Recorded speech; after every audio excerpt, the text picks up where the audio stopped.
Pornografia. Tudo o que se relaciona a devassidão sexual, obscenidade, licenciosidade e indecência.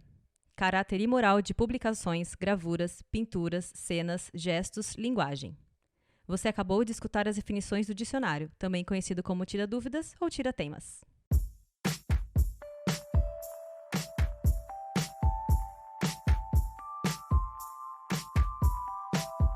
Olá, está começando mais um episódio do Dicionário Feminista, espaço para entendermos o significado de alguns termos que a gente tanto ouve falar hoje em dia. Eu sou a Júlia Presoto. E eu sou a Teca Carbonel.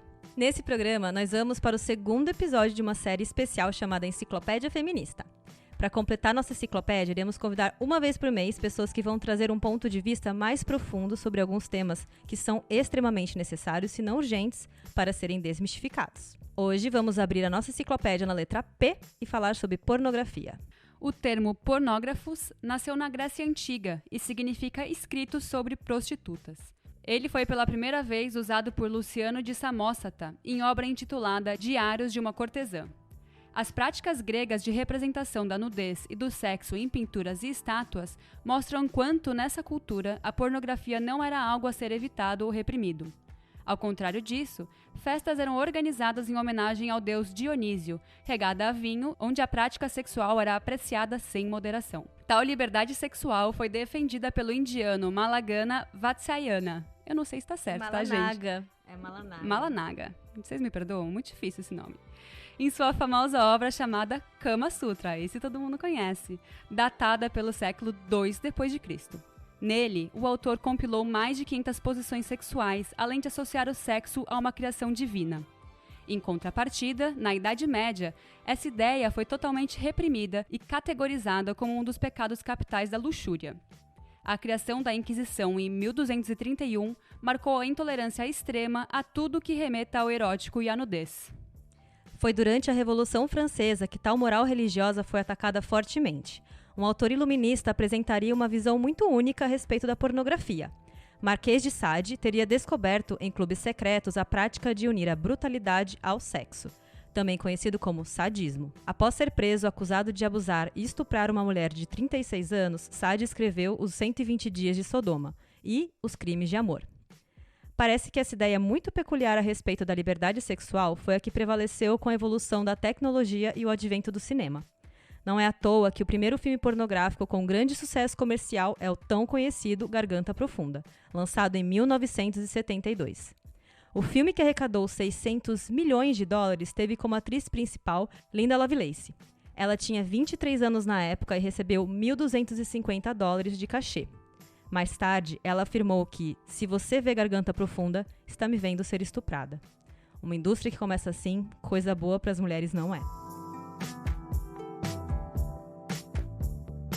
Hoje, uma pessoa que quebra muitos estereótipos sexistas topou conversar com a gente sobre pornografia. Vanessa, fala um pouco pra gente sobre quem você é e como a gente pode escrever esse capítulo da enciclopédia sobre pornografia juntas. Olá, meninas!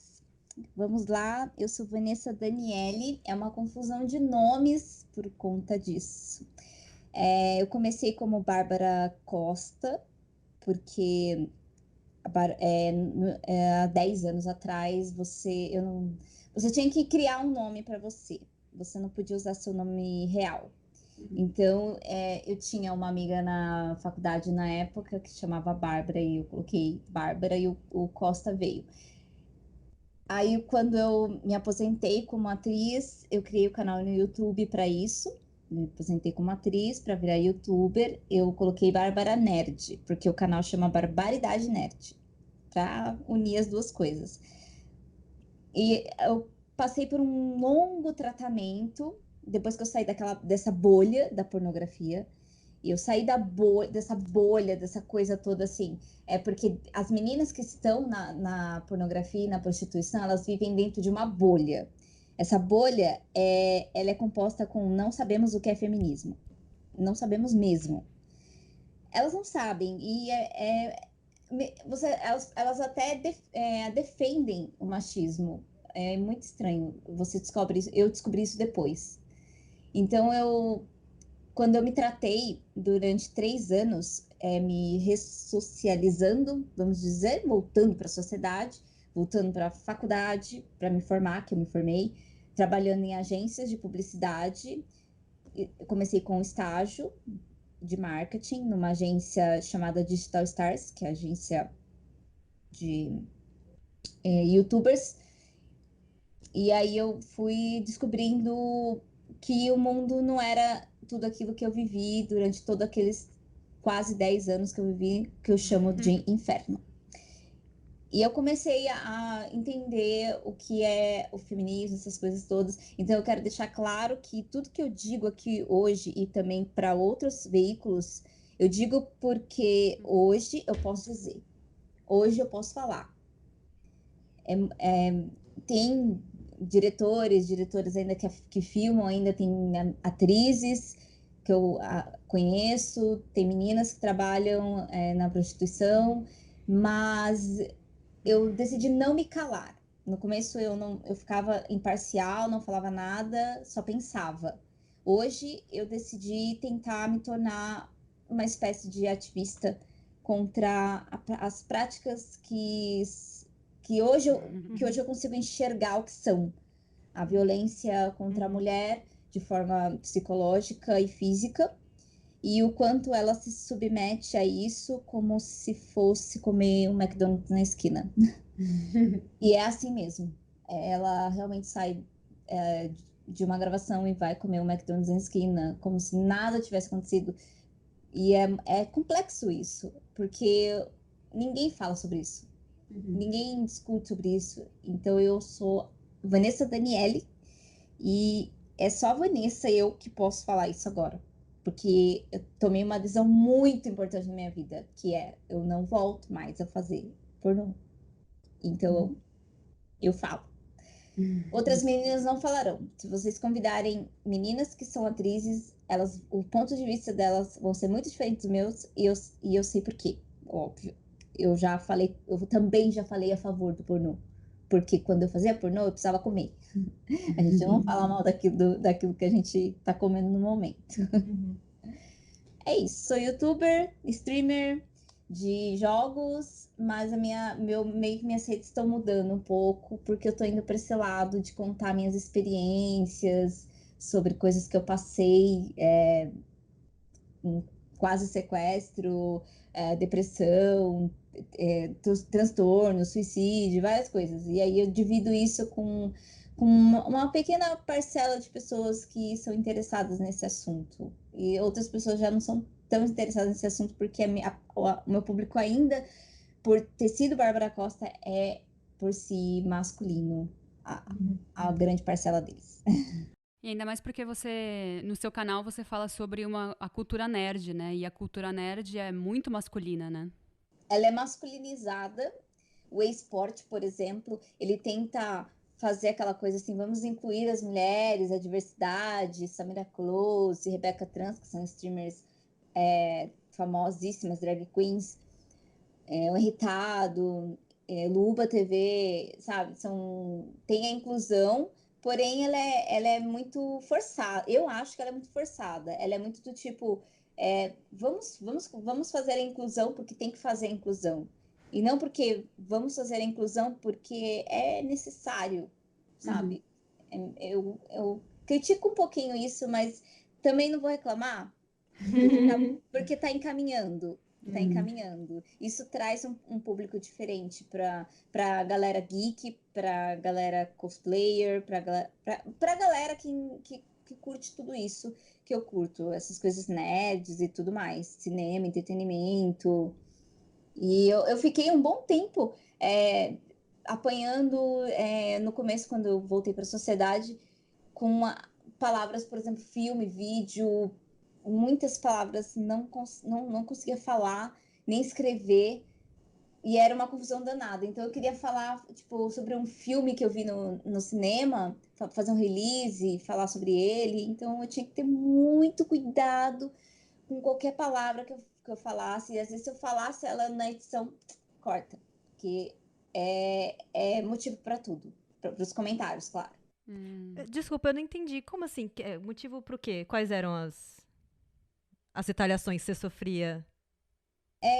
Por exemplo, se eu falo de um filme, Uhum. eu vou dar um exemplo. Eu fiz uma. Eu não sei, não é crítica que fala, porque eu não sou crítica de cinema, mas vamos supor, é uma crítica, uma opinião minha sobre um filme que eu assisti no cinema, Um Lugar Silencioso. Uhum. E aí eu falo a palavra filme, assisti um filme, aí as pessoas vão no comentário e já aproveitam, elas meio que aproveitam de certas palavras que eu falo para poder comentar alguma coisa sobre assistir todos os seus filmes e bati punheta para todos os seus filmes. Nossa Entendeu? senhora. Aí eu não posso. Eu fiquei muito tempo sem falar a palavra porra, por causa do meme que surgiu do porra, de olá o quê. Não conseguia falar, então qualquer coisa que acontecer comigo, ai, carai, tipo, merda. Eu falava qualquer coisa, menos porra. Aí eu demorei para superar isso. Inclusive, para superar isso, eu fiz uma caneca escrito porra de olá o quê? E uns emotions pro meu tweet, para quem pagar mais caro na inscrição poder usar esses emotes. Então, meio que eu comecei a tentar passar por cima do bullying. E aí deu uma, digamos que eu consegui vencer essa batalha. Ainda tem muitas batalhas ainda a serem vencidas. A maior delas é o feminismo. Porque quando eu divulguei no meu canal que o meu nome verdadeiro, eu também divulguei que eu era feminista. E olha, eu precisei ter muita coragem para aguentar. Tive que bloquear os comentários por um tempo do meu canal, ficar sem postar e muita coisa assim. As pessoas, os caras, né? Eu acho, vou colocar, tem medo da palavra feminismo porque eles não a conhecem. Exato. Porque eles não estudam. A partir do momento que eles estudarem o que é e saberem o que é e não compararem com coisas idiotas, como absorvente na cara e não sei o que não tem nada a ver. Uhum. Aí, a partir do momento que eles estudarem história, a história da mulher ao longo da vida, eles vão parar de ter medo da palavra feminismo. Vamos voltar um pouquinho, porque você falou que você ficou 10 anos trabalhando com pornografia, e eu queria saber quando que você começou, quantos anos você tinha, e por que você escolheu. Eu não sei nem se chega a ser uma escolha, né? Como que você entrou para o mundo da pornografia? Foram quase 10 anos, e dá a impressão que eu fiquei gravando ai meu Deus. Continuamente. Isso, continua, não consigo.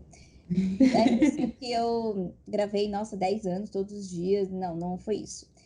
Eu tinha, acho que foi em 2010. 2010 eu havia feito uma viagem para África do Sul para largar drogas, largar cocaína. Eu larguei, com muito sucesso. Odeio cocaína. E aí, quando eu voltei, eu tava, obviamente, no mundo da prostituição, no mundo da noite, mas eu voltei limpa. É difícil, eu falei isso no Diário da Panducci. Diário da Panducci. O que acontece? Quando eu tinha que dar entrevistas, as minhas primeiras entrevistas foram um fracasso, porque eu não sabia falar, minha oratória não é boa, mas eu tinha que inventar alguma coisa no começo, e aí eu inventei uma história que ficou, eu entrei pro pornô por vingança de ex-namorado, mas isso é mentira. Eu tinha que inventar alguma coisa porque eu não podia falar a verdade. Eu nem entendi a verdade, na verdade. Então, a verdade é que eu entrei por conta do abuso. Porque aos 5 anos de idade foi o meu primeiro abuso. E ali foi se formando minha cabeça foi se formando em cima daquilo. Aos 15 eu perdi a minha virgindade no estupro. E aí aí um parente se aproveitou disso e fez essa continuação dos 15 até os 18. E aí que foi crucial do pornô. Porque dos 15 até os meus 18, a pessoa que me estuprava, ela não fazia só estupro, ela mexia com a minha cabeça.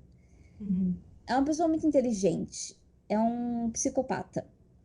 Então, mexia, fazia, ele aproveitava que eu tinha menos, eu vim de menos recurso, não tive muitos recursos, né? Então, aproveitou disso para mexer aqui na minha cabeça e me transformar a imagem que ele queria.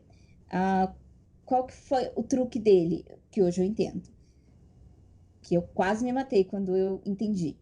O que ele fazia era fazer com que a minha cabeça eu ficasse tão destruída que eu me autodestruísse. Porque daí ele sai impune. Ele saiu impune.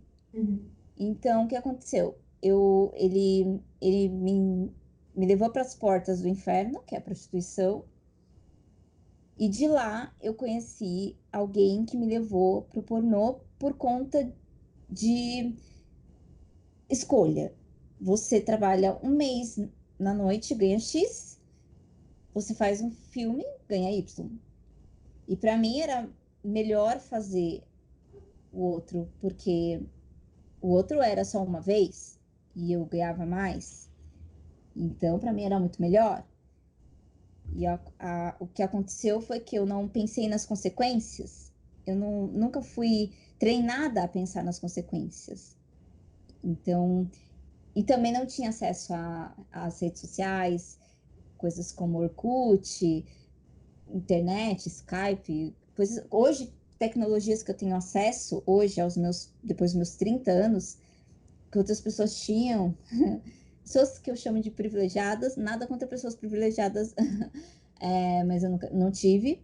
Então eu não sabia que ia repercutir dessa forma. E o pornô estava naquela transição de quebrado. Por quê? Porque a internet veio e quebrou o pornô com Xvideos.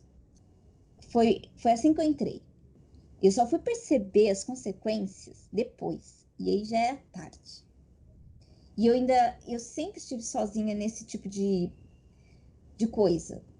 Sempre tive que sobreviver sozinha nesse tipo de coisa. Então, não tinha psicólogo, não tinha psiquiatra, não sabia o que era isso.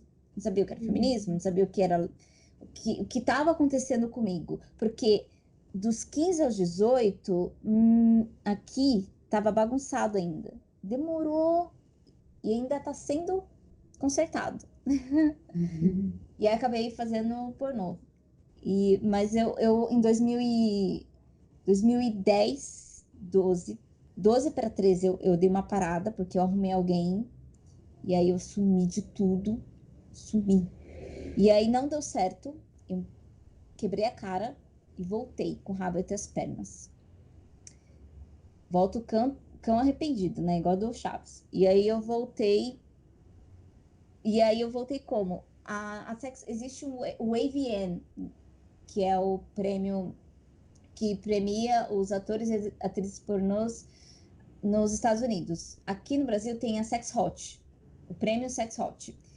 Então eles fizeram o quê? Eles fizeram a primeira edição e me chamaram.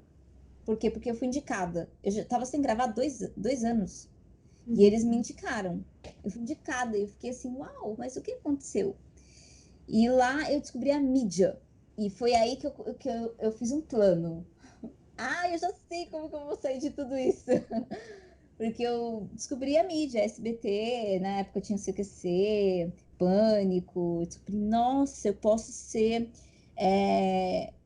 Eu posso gravar pornô não só pelo dinheiro, eu posso ser famosa. E aí, quando eu for famosa,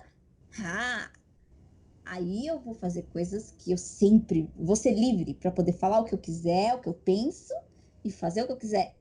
E o que eu quero fazer é não fazer pornô. Então, foi muito eu sei, é muito bagunçado. É muito. Mas infelizmente, é por questões psicológicas mesmo.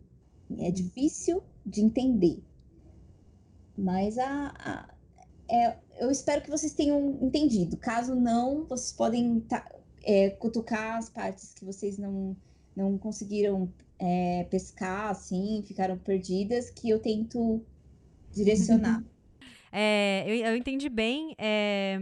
Eu achei interessante esse ponto de vista que eu nunca tinha pensado, que é... Porque você pensa assim, prêmios para filmes pornô. Ah, legal, então a gente vai começar a ser uma coisa mais certinha, né? As pessoas não vão passar por tantas dificuldades e tal, não vão ser humilhadas e tal. Mas tem esse lado que você falou, né? Que eu nunca tinha pensado, que é uma questão de, tipo, o quanto você tá glamorizando uma coisa que, eu não, assim, você contando, me parece que não é uma coisa tão legal assim, É super sabe? abusiva, né? Que é uma coisa que você cria mesmo esse sonho que você criou na sua cabeça. Eu acho que muitas mulheres devem criar na cabeça delas quando elas são chamadas para um prêmio, quando elas são, enfim, que elas podem entrar pra mídia, né? Não sei. É uma disputa muito grande, acredite. É uma disputa muito grande. Elas fazem de tudo para ficarem de acordo com a mídia. A mídia aqui no Brasil é peito grande, bunda grande, carnaval, mulher bombada. Eu tive muita dificuldade de conquistar o mercado. Olha, eu tive dificuldade de conquistar o mercado pornográfico dentro do prêmio por conta disso. Porque quando eu, em 2016, finalmente concluí a primeira etapa do meu plano, que foi ser premiada, muitas pessoas ficaram assim, nossa, mas ela não tem nada, ela não tem silicone, agora eu tenho, né? Mas ninguém vai ver. Tipo, ela não tem silicone, ela não é malhada, ela é tatuada, o cabelo dela é colorido, ela parece uma criança. Não é uma mulher padrão da gente, mas ela ganhou prêmio. Nossa, mas isso é muito esquisito. As pessoas acharam esquisito. Então, mas por causa das tatuagens, as pessoas me apelidaram como a menina, como é que é? Tipo a garota pornogeek, alguma coisa do tipo. Eu lembro que eu comecei a ganhar mídia com isso. Deu tudo certo. Exceto pelo fato de que deu mais certo ainda quando eu encontrei. Eu conheci meu marido depois de ter aposentado. E aí, essa foi a parte difícil, né? A ressocialização que eu falei para vocês. A mulher, quando ela tá fazendo pornô, ela não sabe muito bem o que ela. Tipo assim, ela sabe o que ela tá fazendo, mas ela não sabe o que eu sei hoje, entendeu? Se me chamassem para fazer pornô de, no, tipo, de novo e me oferecessem muito dinheiro, eu não aceitaria. Porque agora eu entendo. Agora eu sei o que que é. E quando a gente tá lá, a gente não é uma pessoa de verdade, a gente é um objeto, a gente é uma caracterização que as pessoas usam a nossa imagem para fantasiar aquilo que ela quer.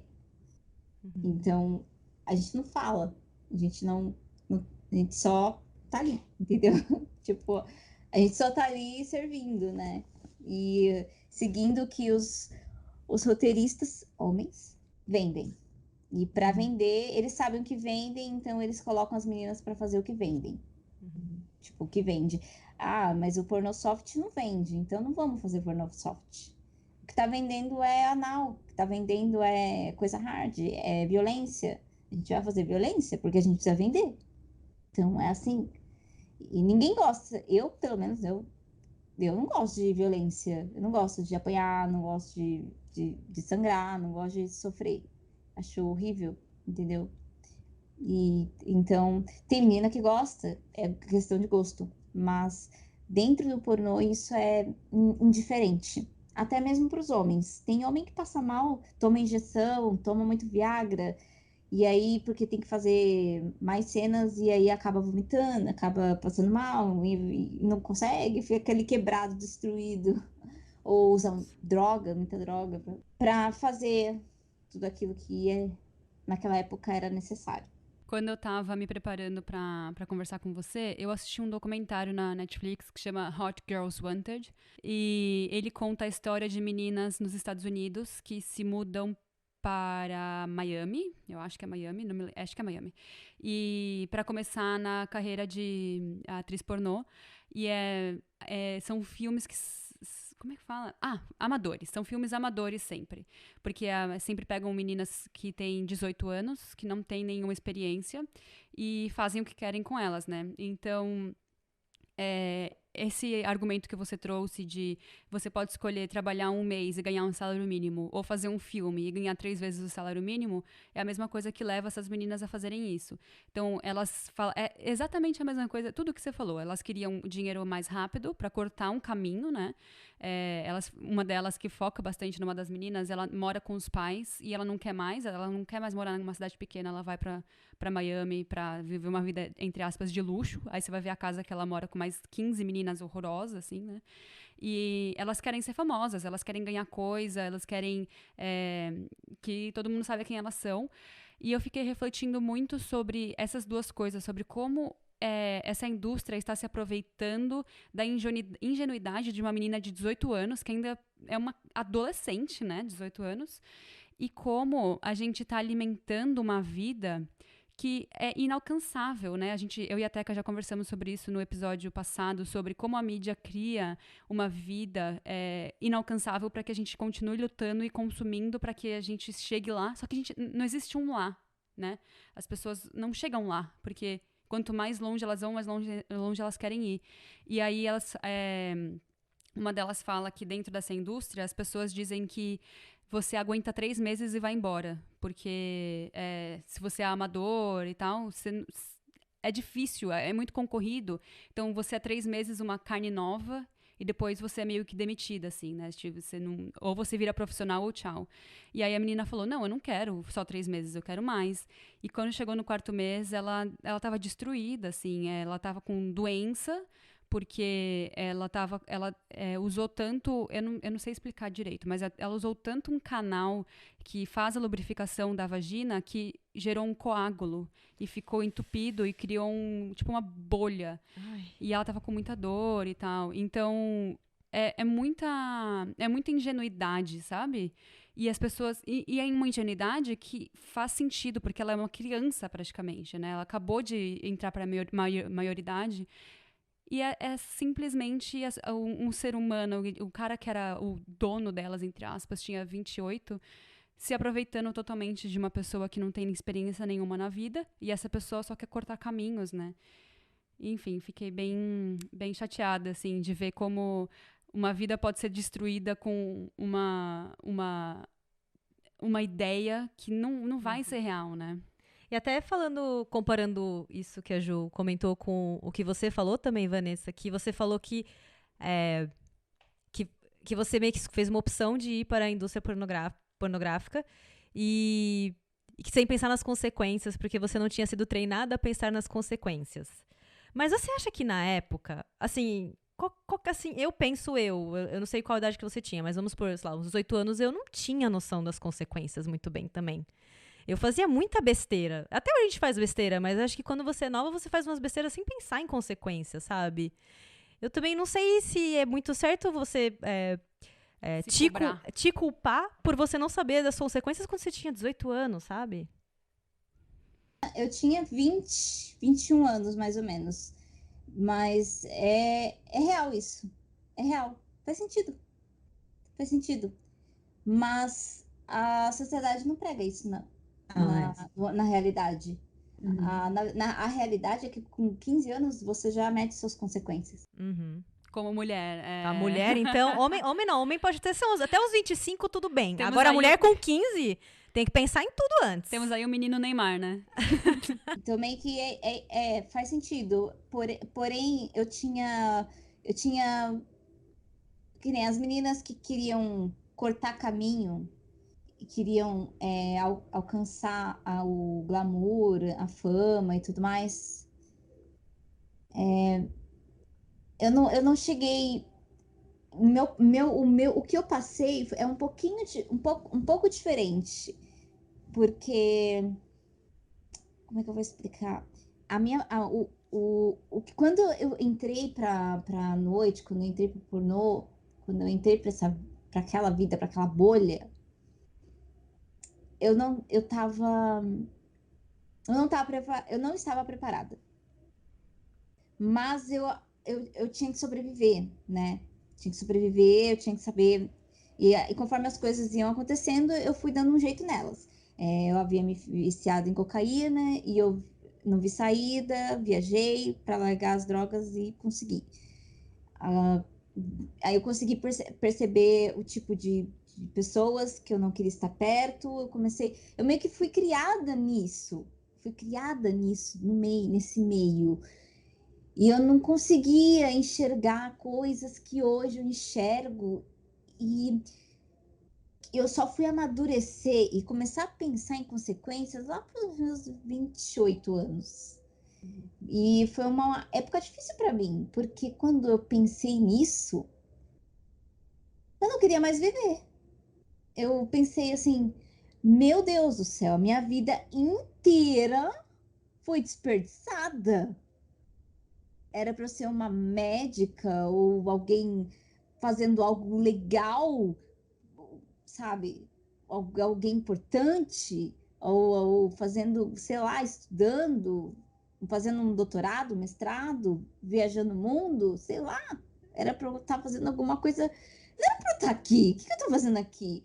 Aí eu fui tentando montar o quebra-cabeças da minha vida até chegar nesse ponto dos 15 aos 18, mas entre os 5 também, porque o abuso de 5, eu não perdi a virgindade, foi um abuso. Foi toque, foi oral, foi coisa do tipo. E isso abriu portas para que. Aí teve o estupro de 15, que é quando eu perdi a virgindade, que abriu as portas pro agressor, o parente, eu não digo quem é ainda, não posso dizer por questões jurídicas, se aproveitar. Eu tive problemas na adolescência com isso. Eu ia fazer uma prova, eu perdia a visão de um olho uma vez, passava nervoso, torcicolo, eu ficava síndrome do pânico, várias coisas do tipo. E eu não ia ao psicólogo e nem ao psiquiatra, porque esse parente tinha medo, muito medo que eu abrisse o bico.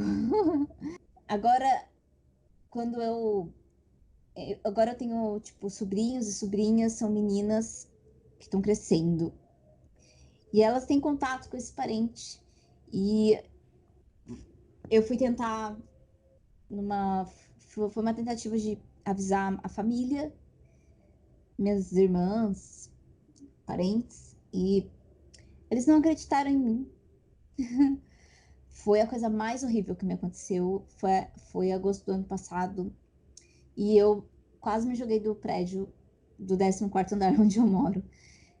E aí depois, quando eu fui para psiquiatra e comecei um novo tratamento, eu pensei assim, eu vou morrer de qualquer jeito. Então, mas eu não vou embora sem contar a minha história. Então eu tô buscando esse ativismo e que as pessoas me ouçam sobre pornô e sobre toda a violência psicológica que causa violência física, que facilita para as outras pessoas usarem e fazerem o que querem, para poder um dia, pelo menos a minha família acreditar em mim e as minhas sobrinhas estarem salvas. E mais um monte de garotas. É muito difícil, porque eu tô fazendo sozinha. Eu não tenho muita inteligência assim para fazer, mas eu tô tentando. Complicado. Você tem muita Nossa, inteligência. você tem muito. Eu tô achando Pare você com isso. mega inteligente. Na minha opinião, tá arrasando. Eu acho que eu tento, eu acho que eu preciso de mais, estudar mais. Porque eu também não quero, sabe, brigar com ninguém. Eu não gosto quando os caras vêm falar que, ai, não vai para esse lado, não seja assim, não vire feminista. Nossa, que horror. Eu não quero. Eu já tive muito hate porque eu fui atriz. E aí agora eu vou ter hate porque eu virei feminista e eu tenho motivos para ter virado feminista. Muitos. E aí, se eu explico os motivos e eu falo os motivos, é como se entrasse por um vídeo e saísse pelo outro. E aí eles só sabem condenar o fato de eu ter sido atriz, entendeu? Você comeu no prato, você cuspiu no prato onde você comeu, você vomitou. Não, eu sempre falo que eu vomitei no prato onde eu comi para não comer de novo. Porque eu não vou comer. E eu tô falando tudo isso porque eu posso. E eu vou falar mais. Porque quanto mais eu aprender, mais eu vou falar. Mais as coisas vão fazer sentido e mais eu vou ter propriedade. E passar minha experiência para frente. Tá certíssimo. Mas eu acho que essa coisa que você falou dos caras falarem, mas vai por esse caminho porque é muito radical, a gente também escuta, né? Que como você tem, você alcança muitas pessoas, tem canal, tem, como chama? É a Twitch? Uhum. Então você tem muito contato, principalmente com homens, então você deve escutar muito mais do que a gente. Mas a gente escuta também, e eu acho que assim, a gente tem razão. É que nem você falou, você tem razão no que você tá falando, você sabe que você tem razão. E é isso, assim, a gente tem que continuar falando isso porque tem pessoas que estão escutando, sabe? Eu tenho certeza que muitos dos seus seguidores, eles mudaram a opinião deles a respeito de muitas coisas, desconstruíram muitas ideias machistas que eles tinham, porque eles estão vendo em você uma pessoa, um exemplo de pessoa que não é aquele estereótipo que eles imaginavam, ou então você está quebrando paradigmas que eles achavam que era, enfim, que era verdade. Então, é que a gente escuta e dá muito mais valor para os retornos negativos do que para os positivos, né? Mas pode ter certeza que você está desconstruindo muitas mentes, viu? Falando sobre estereótipo, eu vi, nesse mesmo documentário, tem uma parte que elas falam sobre, como elas têm 18 anos, elas são usadas como se fossem crianças, né, nos filmes, porque o filme relacionados à pedofilia são os que são um dos mais pesquisados, tem até um dado, 46% nos Estados Unidos das buscas sobre pornografia são relacionadas à pedofilia. E elas até falam, eu queria colocar silicone porque eu quero ganhar mais, né? Porque as mulheres que têm um corpo padrão, elas vão ter vão ter mais oportunidades. Aí o chefe dela fala, não, ainda não. Você tem que ficar mais uns 4 meses com o seu corpo natural porque você ainda tem cara de criança. Então, quão doentio é você se passar por criança e quão doentio é 46% das buscas serem relacionadas à pedofilia, né? Os diretores gostavam bastante de mim por conta disso, por conta do meu rosto parecer, e do meu tamanho, do meu corpo, de eu parecer criança.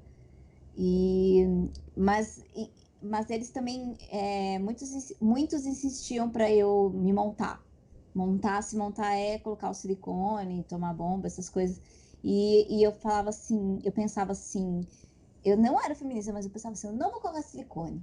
Eu não vou tomar bomba, eu não vou mudar meu corpo. Eu vou fazer isso quando eu não estiver mais nesse meio. Aí eu vou colocar silicone, vou ficar gostosona e aí ninguém vai me ver. Porque a minha necessidade de parar, sabe? Eu tinha uma necessidade muito grande quando eu era atriz, eu tinha uma necessidade muito grande de parem de me tocar. Parem de pôr a mão em mim. Parem de tentar me comer, que a gente fala. Tipo, parem de tentar sair comigo. Parem de tentar me enganar. Tipo, porque muitos caras vinham com papinho, tentando me enganar, usar o amor, usar a paixão, histórias, conto de fadas. Eu caía no começo nessas historinhas até uma hora que o meu coração virou pedra. Mas o cara podia ser podia ser o cara mais bondoso do mundo, assim, né? Que eu olhava pra cara dele e dava risada. Ele falava de coisas que não faziam parte mais da minha mente, do meu coração, e muito menos da minha realidade. E aí chegou uma hora que a gente fica muito, muito solitária. E aí a gente tem que aprender a viver com essa solidão. É muito triste. E o que me fez apegar foi o mundo geek. O mundo geek, me apeguei ao mundo geek nessa solidão.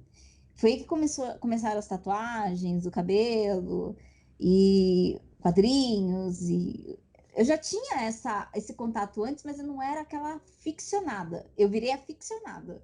Fiquei, nossa, virou uma ficção, os filmes e tudo mais. E aí eu me apeguei tanto a esse mundo, jogos e tudo mais, porque eu estava muito solitária. Muito, muito, muito. Tipo, as minhas únicas amigas eram do meio também. Elas também eram solitárias. E cada uma tinha sua ficção em alguma coisa.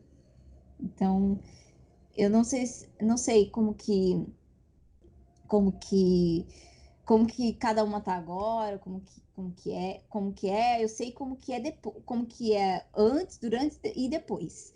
O depois é bem difícil. É, o depois é meio torturante, na verdade. Nossa. A gente não imagina nem metade das coisas que você deve ter passado, assim. É, acho que é por isso que é importante a gente compartilhar com todo mundo, assim, né? Tipo, pra ter noção de como que é, né, esse caminho. Agora, só voltando um pouquinho na parte dos filmes mesmo. Você comentou que quando você fazia, você não queria ser tocada, que você só queria que as pessoas não quisessem te comer. Então, quer dizer que quando você faz o filme pornô, você não sente prazer? Não é real aquela encenação de prazer? Não, não é real. Não é real. Expliquei, falei até sobre um produto. Eu não consigo lembrar o nome do produto. É J. Lobby, alguma coisa assim. Eu vou pesquisar. É um produto que é um pozinho que você mistura com água e aí ele vira como se fosse. Lubrificante? Ele fica parecendo como. Pode falar assim? Pode. É como se fosse gosto de mulher. Tá. E o do homem eles fazem com maisena fervida e sabão. E usam uma seringa pra. Então, tanto para homem como para mulher. Para mim, prazer nunca existiu. Porém, eu não posso negar que quando eu me descobri bi, há anos atrás, e assim, quando eu ficava com meninas, era mais confortável. Então, era bem gostoso, era tipo, maravilhoso. E sempre foi fácil fingir orgasmo. Eu fiz pompoarismo para isso, porque o pompoarismo e todas as expressões faciais eu fui aprendendo ao longo do que é necessário. Mas sendo eu vou ser sincera, não sente. Mas quando você perguntar para uma atriz pornô, ela vai dizer que sente. Porque ela não pode dizer que não sente. Eu sei disso porque quando me perguntaram quando eu era atriz, eu falava que sentia. Mas era mentira, eu não podia falar. Mas agora posso. Entendeu? Mas não tem problema. Não tem problema. Eu sei, eu entendo quando elas falam que sente. Eu entendo quando a Dread Hot fala que tá tudo bem. Eu entendo. Porque ela tá dependendo disso para as coisas dela. Eu não. Eu acho que foi até numa entrevista que você deu pro Quebrando o Tabu, que você conversou com uma outra atriz pornô, que disse que ela só faz agora. Eu não sei se foi ela, me corrija se eu estou errada. Que disse que não faz mais pornô heterossexual, que só faz pornô lésbico, porque o heterossexual é muito mais violento, né? A Dread Hot, ela produz e ela grava. Ela só faz o hétero com o namorado dela, que eu saiba. E ela tem a filosofia do pornô feminista, que é um pornô que a primeira vez que foi me apresentado foi pela X-Plastic, logo no final da minha carreira dessa parte aí, eu tava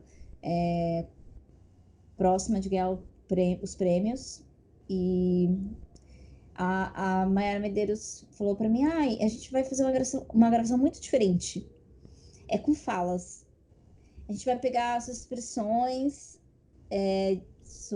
a gente vai ficar em toque, arrepio, coisas do tipo, porque é pornô soft para mulheres. Coisa assim, não é nada hardcore, não é nada convencional, não é nada padrão.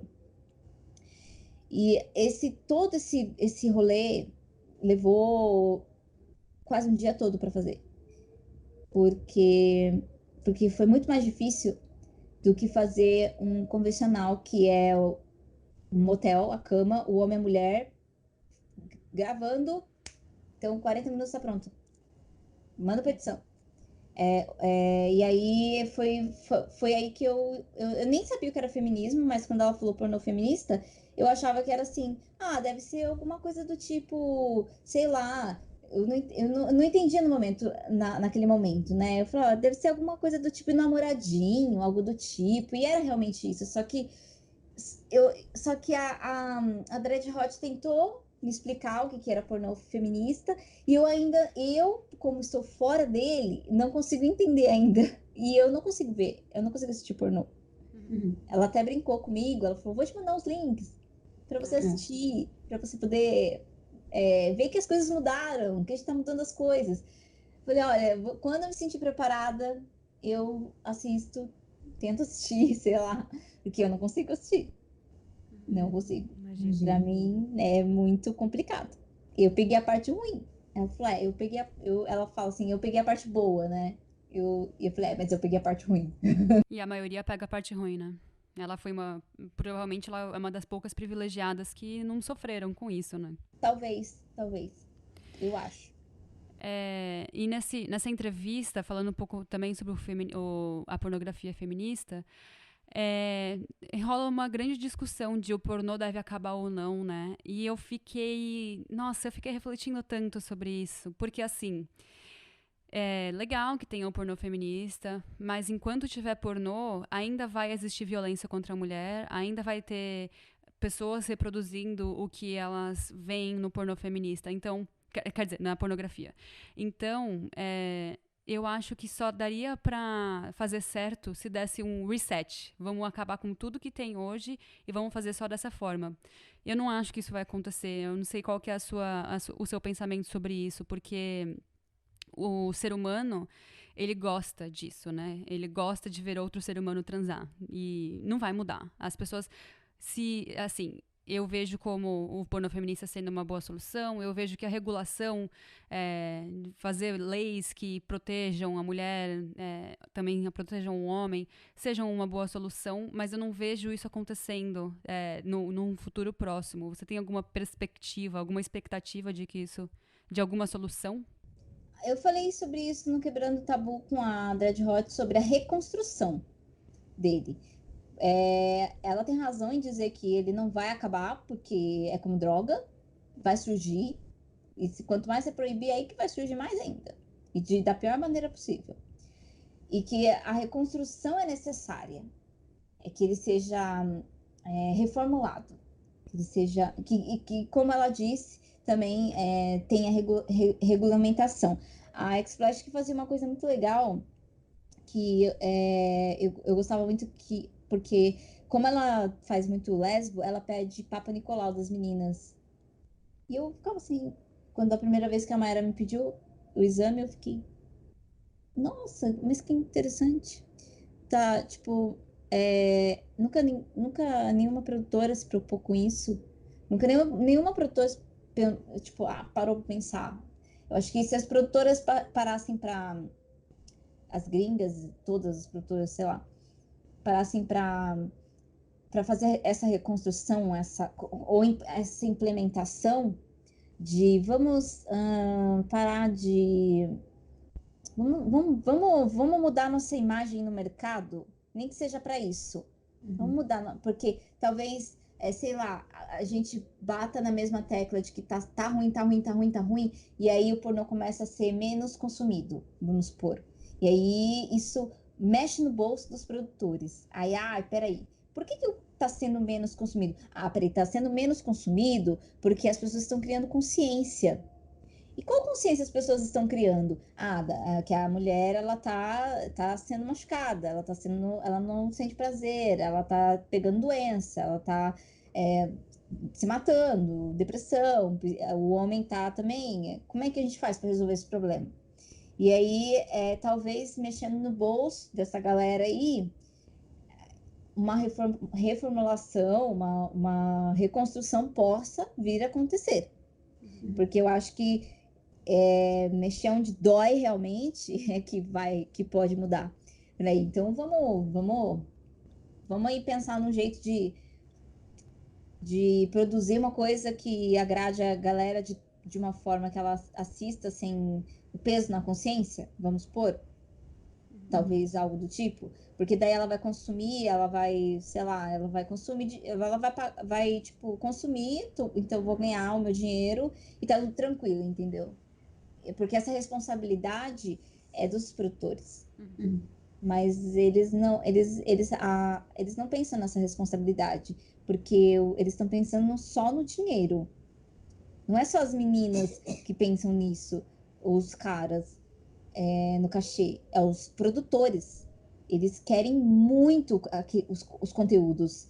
Quanto mais conteúdo eles tiverem, é melhor, porque eles têm veículo para vender, eles têm os sites para colocar, para render AdSense, para render coisas que eles precisam. Então, eles fazem mais pesquisa de mercado do que o público quer, e nem pensam nas consequências disso. É muito raro, tipo, uma produtora fazer isso, como a Erika Lush e a X-Flash que faz. Então eu acredito que a hora que doeu no bolso, acredito que se esse movimento, essa revolução ficar aí apertando e mexendo no bolso deles, aí alguma coisa acontece. Uhum. Eu acho isso muito importante da gente conversar, né? Sobre quem tá consumindo isso. O que porque a gente aqui e as pessoas que estão ouvindo a gente também, nós estamos na posição de consumidores, digamos assim, né? E aí, o que a gente pode fazer com relação a isso? Eu acho que é isso, a gente conversar, a gente refletir, né? Inclusive no vídeo do Quebrando o Tabu, como que é? É como que é? Dread Love é o nome dela? É Dread Hot. Dread Hot, isso.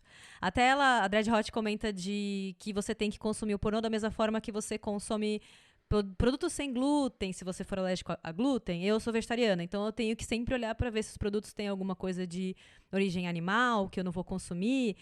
O pornô também deve ser consumido com essa responsabilidade social, digamos assim, de você ver de onde veio, ver a produtora.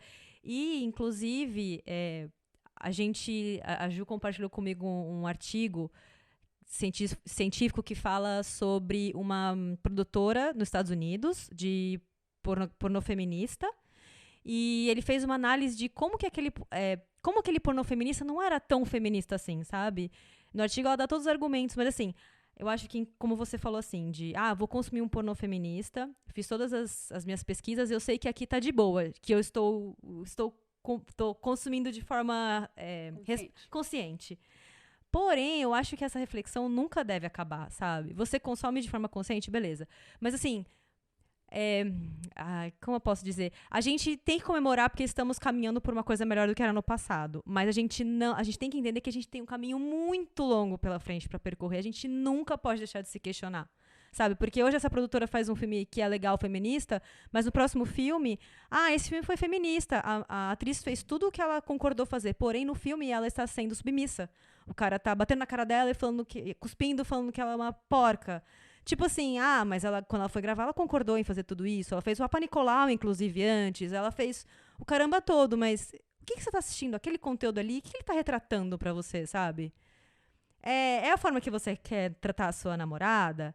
É a forma que você quer ser tratado por um homem? Eu acho que, tipo, tem toda essa reflexão, assim, do conteúdo, assim, sabe? Também. Porque eles põem o carimbo feminista, mas aí na hora que você vai ver, a mina tá apanhando igual, sabe? E aí? Aí eu acho que entra a questão da máscara, talvez. Questão de vamos colocar uma capa aqui, né? Sei lá, você é vegetariana e você vai comer um negócio e te enganam. Lá na embalagem tá escrito que é vegetariano, e aí você comeu e não é. Exato. Então, o pornô que mais vende, o mais vendido são com violência, pedofilia, são com submissão. Por quê? Porque eu tô aprendendo no feminismo esse negócio de patriarcado, assim fala? Uhum.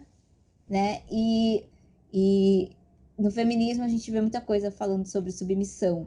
A submissão é algo assim que me incomoda muito, muito, muito, muito, muito.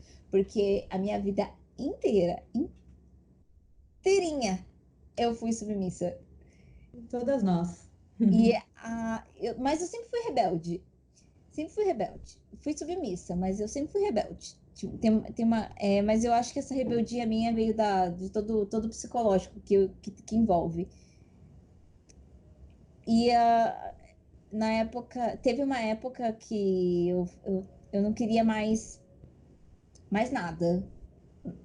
Tipo, eu tinha asco e medo. Tipo, por exemplo, antes eu me arrumava, saía na rua, pegava o metrô tranquila, pegava o ônibus tranquila, tava nem aí, ia pro rolê, saía na rua de madrugada com a galera. Eu não consigo sair de casa, eu não ando 500 metros sem tampar o meu cabelo com uma touca, um óculos e um disfarce tampando minhas tatuagens. Eu queria tatuar tudo aqui, minhas mãos, eu não tatuo, porque daí vai ser difícil de esconder. Então, taser, canivete, eu tenho uma coleção. Por que eu tenho isso? Entendeu? Então, é o medo. É o medo de ser submissa de novo. É o medo de. Porque o assédio é uma forma de submissão também. Quando você tá no metrô, quando você tá no ônibus, quando você tá na rua. Entendeu? É muito ruim, é muito ruim. Quando chega Sex Education, que é a minha série predileta. Se vocês assistiram a Amy, que era super uau, né? Super crazy. A primeira cena de Sex Education era ela fazendo sexo. E aí você se depara com. Eu chorei tanto, nossa, com ela de cacharel e ela tava ali refletindo com ela mesma o que aconteceu com ela. E aí ela percebeu, ela, tipo, caiu a ficha. Que já acontecia com a Maeve, que a Maeve já, ó, já manjava já de tudo isso há anos, desde os shorts curtos lá, o short curto que ela contou a história. Eu acho esse exemplo fantástico, esse exemplo que você trouxe do Sex Education, porque a primeira cena é a Amy transando com um cara e ela fala assim, você quer gozar nos meus peitos? Aí ele fala, não, sabe, por que você tá me sugerindo isso? E é porque ela consome pornografia e ela acha que aquilo é prazer. Até que o momento que alguém falou assim pra ela, por que você não encontra o seu prazer? E aí ela começa a se masturbar até de ponta cabeça, assim. Eu acho muito engraçado. Eu adoro essa história da Amy dentro do Sex Education. Ela era namorada do Aidan, o filho do diretor.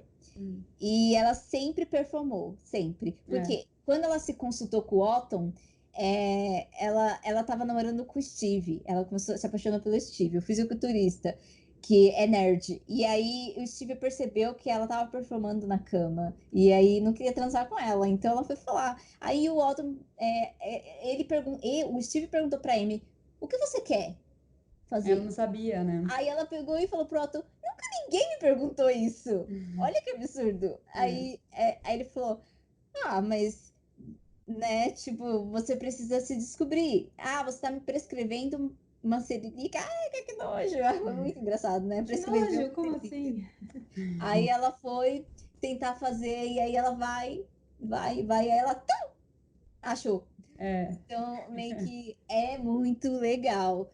E aí colocaram justamente ela, para viver essa situação, porque ela era a pessoa mais de luz ali, brilhante ali, a pessoa que tava.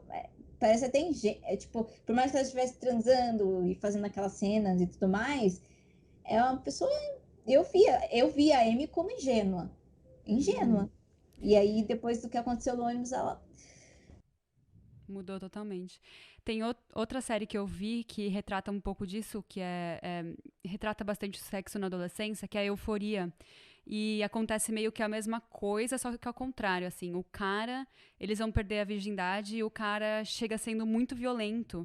E aí a menina fala, mas por que você tá fazendo isso comigo? Aí ele, mas não é isso que você gosta? E aí mostra o porquê dele pensar isso, né? Ele mostra todos os pornôs que ele consome, que são violentos. E aí ele vai lá e reproduz isso. Então eu acho que tem tantas camadas relacionadas com a pornografia, porque assim, enquanto a gente não criar uma consciência geral do que é um respeito com a mulher, do que é a misoginia e do que é a violência, isso vai continuar se repetindo. Os adolescentes estão se educando com a pornografia porque é um absurdo, porque não existe uma educação sexual que seja eficaz dentro das escolas. Não existe nada. Nos Estados Unidos existe, e existe pouco. No Brasil não existe, né? O Brasil, inclusive, existem campanhas para não existir. Para não existir. O que é um absurdo, assim. Então, assim, é muito errado você levar a pornografia como educação. Então, tá tudo tão bagunçado, a cultura do estupro é muito forte, a violência é muito forte, a falta de educação sexual é muito forte, e tudo acaba refletindo na pornografia. E a gente vai ver nos dados que os vídeos mais consumidos são os violentos e os vídeos com criança, e a gente vê como tá tudo errado. E aí, eu comecei a consumir pornografia muito tarde, assim, eu demorei muito para conseguir começar, porque também é normal o homem ver. A gente não pode. A gente não pode. Então, eu comecei a ver pornografia quando eu comecei a morar sozinha, com 20 e poucos anos. Demorei bastante. E aí, depois eu comecei a entender como era errado. E aí, eu parei de consumir. E é isso, exatamente o que você falou, que enquanto a gente continuar consumindo, eles vão continuar fazendo. E aí, enquanto mexer no bolso deles, aí eles vão reformular. Então, eu não consigo ver outra solução além de todo mundo criar uma consciência, e é muita utopia, assim. Isso não vai acontecer de um dia para o outro. Então, não existe a possibilidade de todo mundo criar uma consciência do dia para o outro, mas vamos tentar parar de consumir. E eu, a Júlia, até acredito parar de consumir pornô feminista, porque quão feminista, isso que até que eu tava falando, quão feminista será que é, sabe? Então, vamos mexer no bolso pra rolar uma reformulação. É igual rolou no Oscar, por exemplo.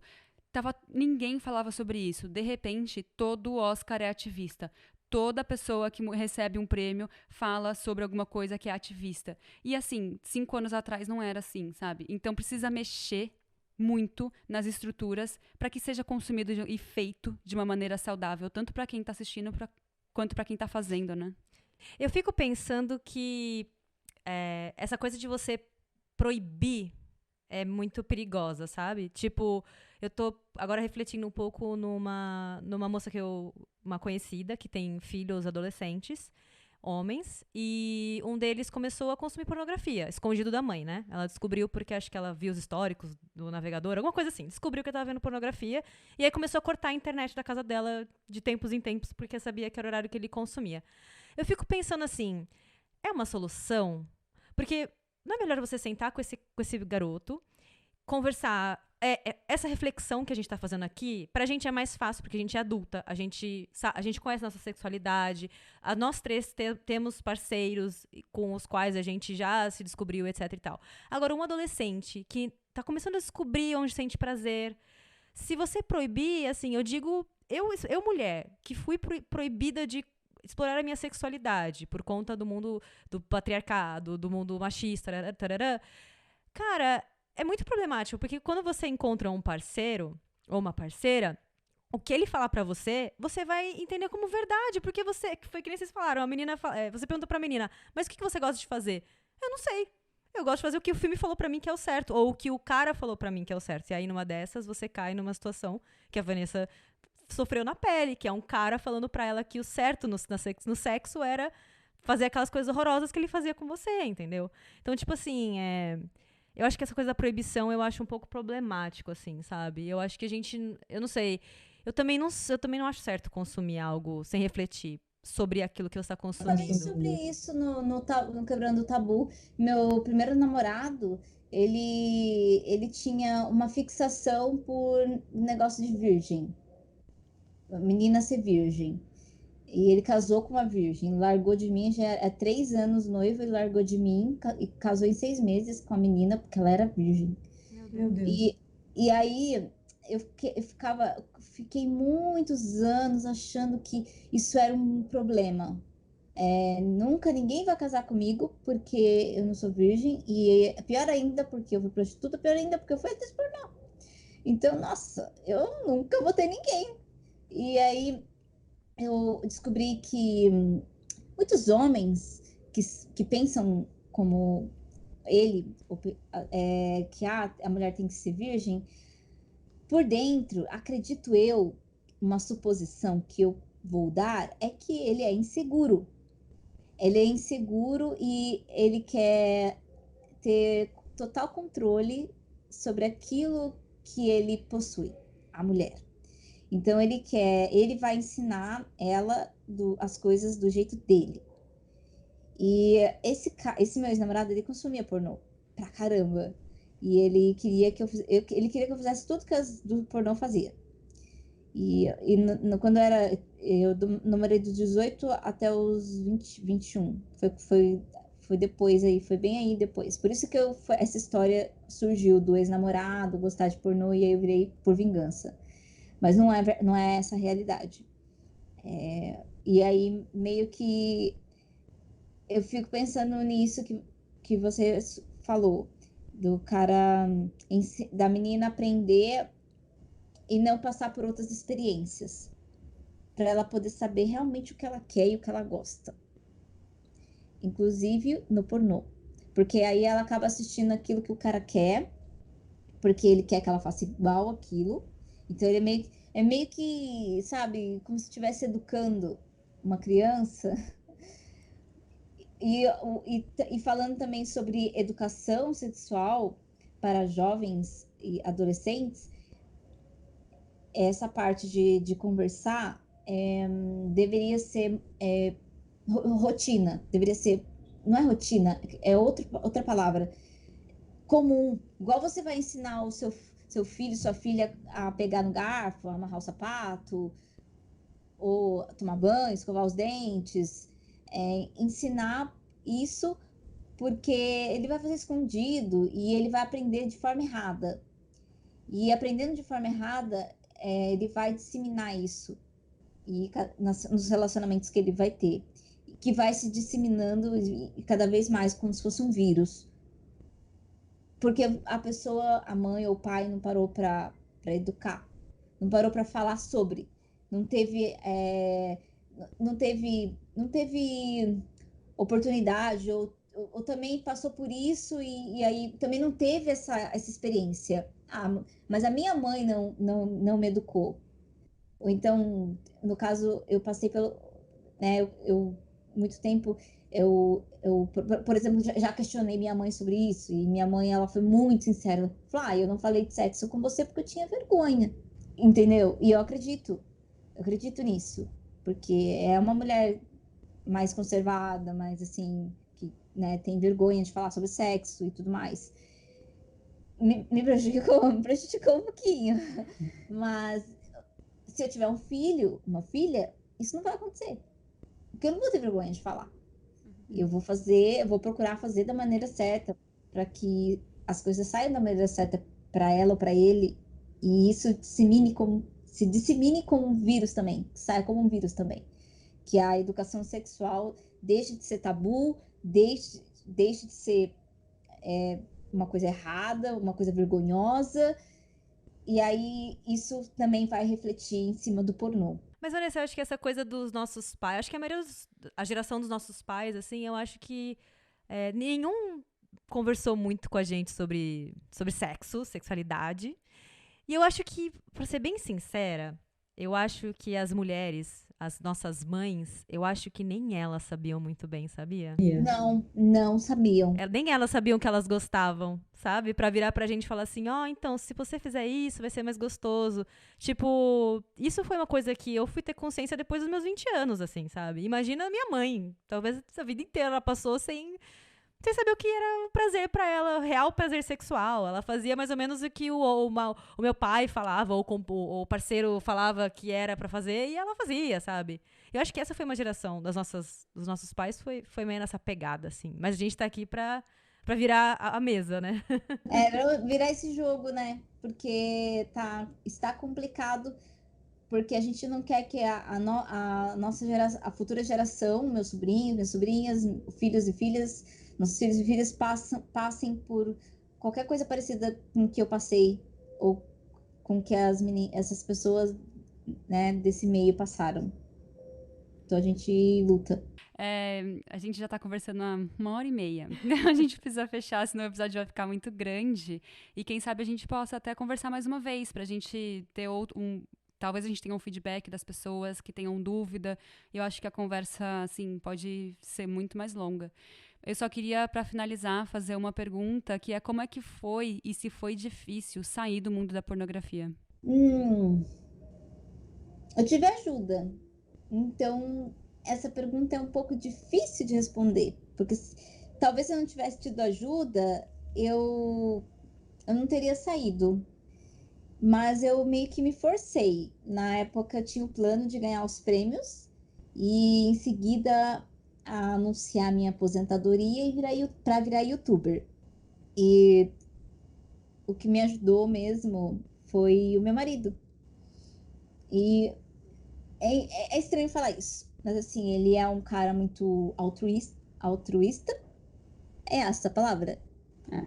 Altruísta. É uma Acho pessoa que é. que faz uma coisa sem esperar nada em troca. Isso. Então, esse é meu marido. É um cara que eu conheci, que eu contei toda a história da minha vida, todos os meus podres, todas as minhas merdas, tudo que aconteceu de ruim comigo, que faz os caras correrem.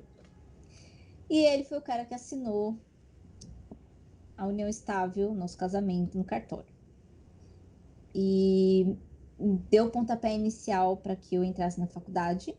Eu não queria ir nas primeiras semanas, eu faltei porque eu tinha medo de alguém me ver, me reconhecer e gritar, porra, sabe? Ou então a sala ficar me criticando, todo mundo ficar me olhando, tentarem me tocar, tentarem me sequestrar. Eu tinha tanto medo. E o meu marido, ele me pegou e me buscou da faculdade os 2 anos que eu fiz. Ele me levava e me buscava, porque eu tinha muito medo. E a faculdade, tipo, bem perto da minha casa. E eu fui disfarçada até os 3 primeiros meses, até a galera descobrir. Mas aí eu fui bem estúpida pra ninguém mexer comigo. Então, eu não consigo responder se foi fácil sair. Foi fácil sair de forma assim, tchau, pornô, não vou voltar mais. Foi fácil. Só que eu não sei se seria fácil se eu não tivesse a ajuda do meu marido. Eu acho. Talvez. Talvez não. Talvez eu tivesse que lutar mais. Ou eu teria executado o plano B, que era tomar vidros de Rivotril e cair do prédio. Tipo, eu pensava, os clonazepams, eu vou comprar 4 vidros. Aqui no Brasil é muito fácil, na farmácia da esquina você compra. E aí eu ia virar e ia aparecer um acidente. Então, esse era o plano B.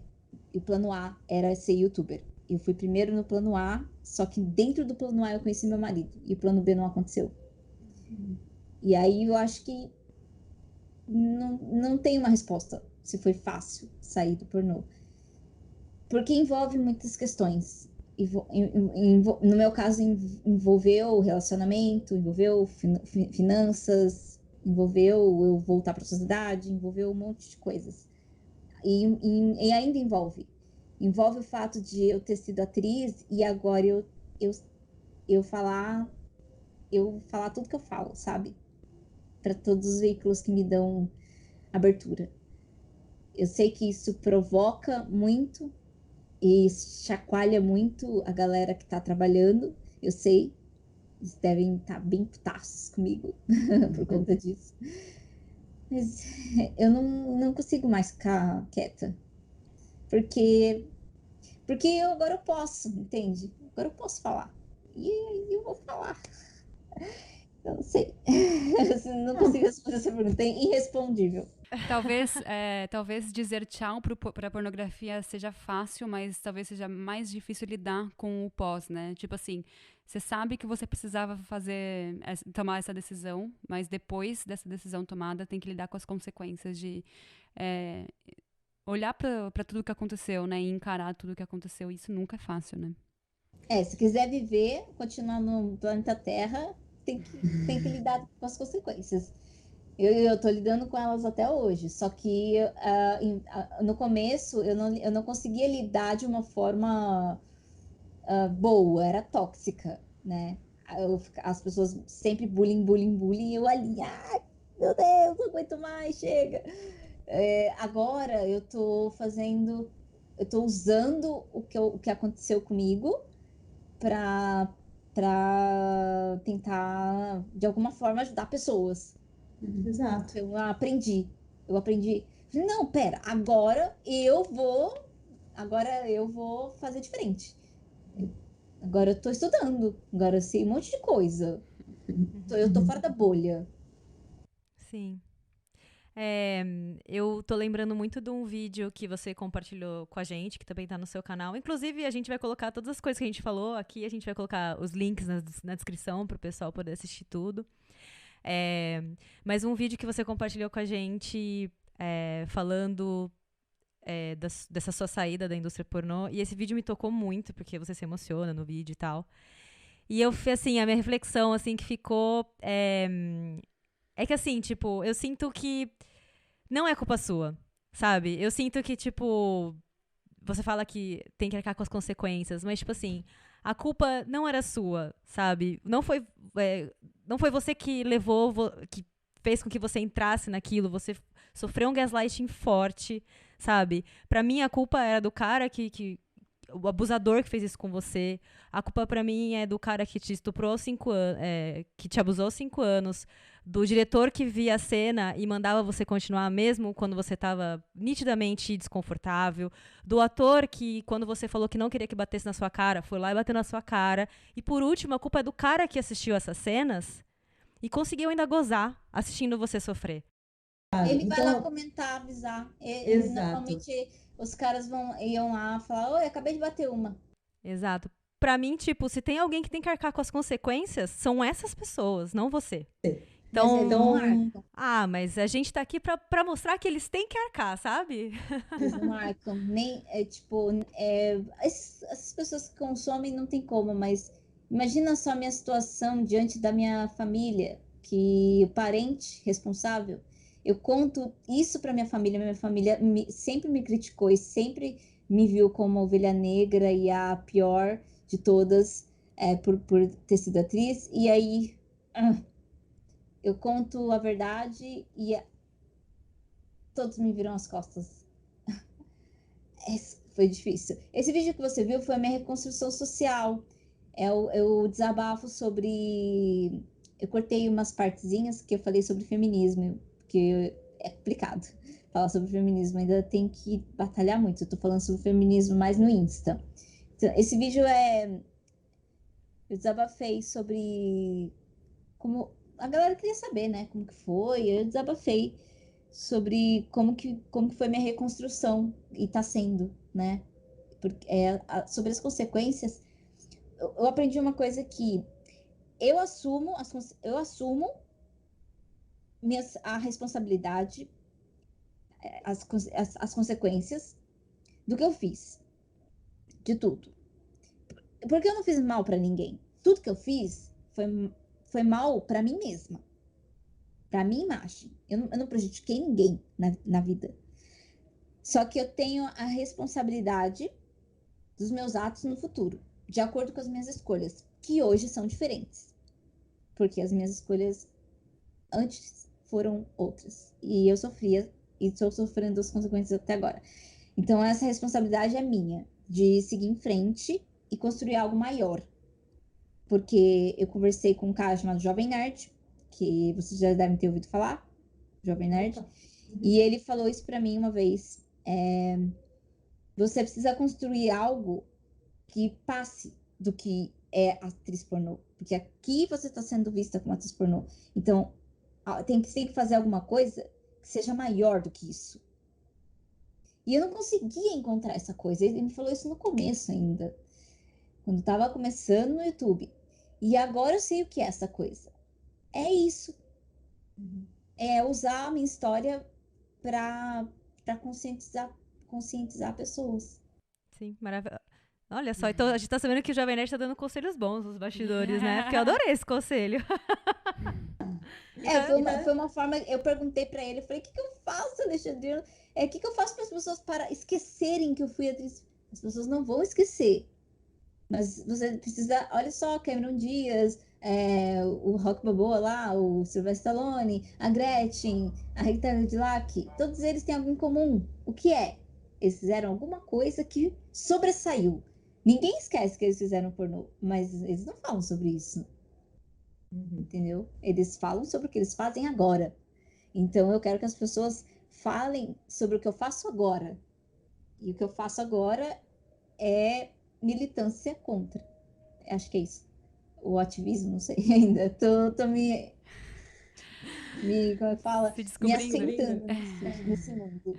Maravilhosa. Parabéns, assim, eu acho que ninguém consegue ter noção do que acontece enquanto a gente não falar mesmo. Então, parabéns pela força de falar sobre isso, porque não é fácil. Eu tive problemas com a minha adolescência que são relacionados a abuso também, e é muito difícil de ter força para falar sobre isso, e eu queria só te parabenizar por estar tornando uma história tão horrível numa história tão bonita. Não, muito obrigada, muito obrigada. A falar ajuda muito.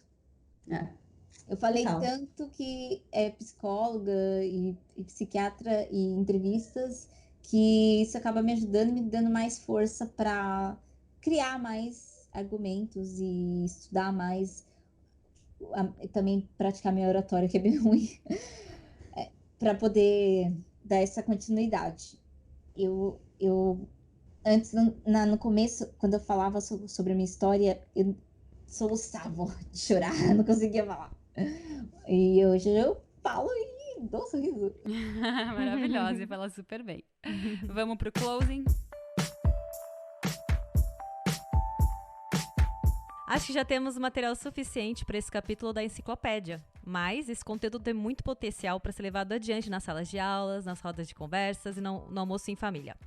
Então já compartilha esse podcast pra gente fazer com que a pornografia, da forma que nós conhecemos hoje, exista só nos livros de história. E se você tem alguma sugestão ou outro tema que merece um capítulo só dele, pode mandar pra gente lá no Instagram, Dicionário Feminista Pod, no e-mail dicionariofeministapodcast@gmail.com ou nos comentários no canal Dicionário Feminista, se você estiver escutando pelo YouTube. A gente vai ficar muito feliz de ouvir as suas sugestões, críticas e histórias. Também queremos saber a opinião de vocês sobre essa série de episódios de um formato diferente. A gente queria agradecer imensamente a Vanessa por ter dedicado o seu tempo para falar com a gente num domingo à tarde. À noite, na verdade, né? Aí no Brasil já é de noite. Então, muito obrigada por dividir essa história, ajudar a gente a gerar esse conteúdo tão necessário. Também parabenizar você pelo seu trabalho. Eu acho que você é inspiração para muitas mulheres que acham que não podem mudar de vida, enfim, que estão passando por situações de abuso, ou da pornografia, ou na prostituição, ou nas drogas, enfim. Você é uma pessoa muito inspiradora.